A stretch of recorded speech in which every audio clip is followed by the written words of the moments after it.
નમસ્તે મિત્રો, સરળ ભાષામાં સંસ્થાઓ સિરીઝ 2માં આપનો હાર્દિક સ્વાગત છે. મિત્રો, આજે આપણે સંસ્થા બનાવવામાં શું ફાયદો છે એ વિશે આપણે જોવાના છીએ. કેમ સંસ્થા બનાવવાની જરૂર છે?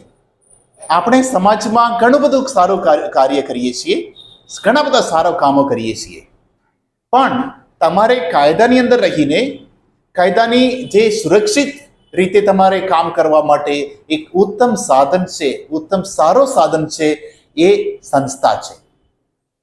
ચેરિટેબલ ટ્રસ્ટની અંદર તમે એક ટ્રસ્ટ બનાવો તો તમે તમારા મિત્રો સાથે તમારે સોસાયટી બની શકાય, નહીં તો ટ્રસ્ટ ડીડ દ્વારા તમે બની શકો છો, નહીં તો બંધારણ દ્વારા કોઈ મંદિર કે કોઈ કે ધાર્મિકને લગતા કામ, મંદિર કે મસ્જિદ કે ચર્ચ કે જે કંઈક તમારે કામ કરવું હોય, ધાર્મિક સ્થળો બનાવવાનું હોય તો એમાં પણ બનાવી શકો.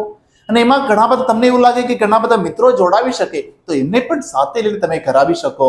તો એને માટે એક ઉત્તમ સાધન છે એ ટ્રસ્ટ. એ ટ્રસ્ટને આપણે નોંધણી કરીએ, એક ચેરિટી કમિશનરની ઓફિસમાં આપણે નોંધણી કરીએ તો પછી તમારી સાથે જે કોઈ જોડાવાના હોય, જે કોઈ દાન આપવાનું હોય એ સરળ રીતે અને સહેલાઈથી તમને દાન આપી શકે છે.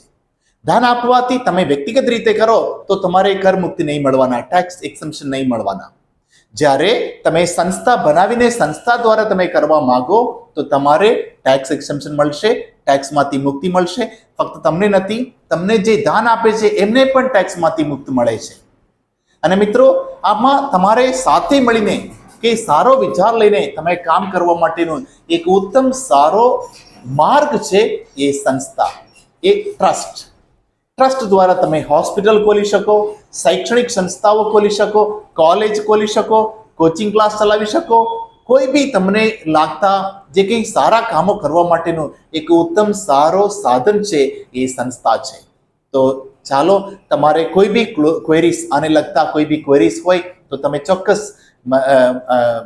મારે કમેન્ટમાં નીચે આપેલા હેલ્પલાઇન નંબર પર તમે કોન્ટેક્ટ કરી શકો.